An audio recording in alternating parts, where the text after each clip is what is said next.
Hello and welcome to the video. In this video, I'll explain how you can share your location on iPhone. First, make sure that your contact is added on your phone contacts before you could do this.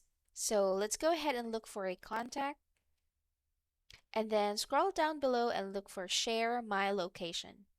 When you click on that, you'll be given these options. You can share indefinitely until end of day or for 1 hour.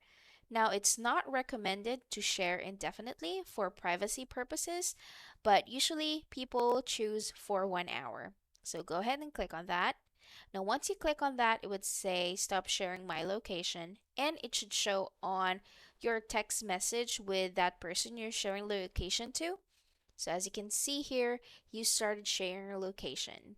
Now, if you want to stop that, just go back to the same contact information and then just click stop sharing. Now, please keep in mind that this would only work if both of you are using iMessage. If not, then it won't show on your text conversation. Now, that's all you have to do to simply share your location on iPhone. If this video was helpful, please like and subscribe to our channel.